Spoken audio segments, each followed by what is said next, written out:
Hello, Assalamu alaikum. I would like to talk something about my daily routine. Well, first of all, I get up early in the morning, then I brush my teeth. Next, I freshen up myself. After that, I have my breakfast.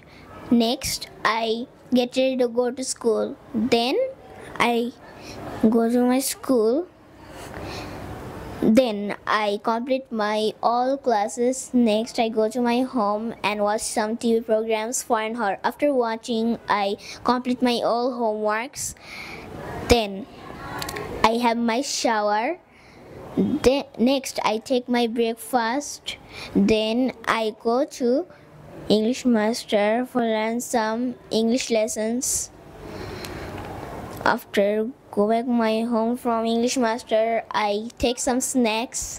Then I study until 9 p.m.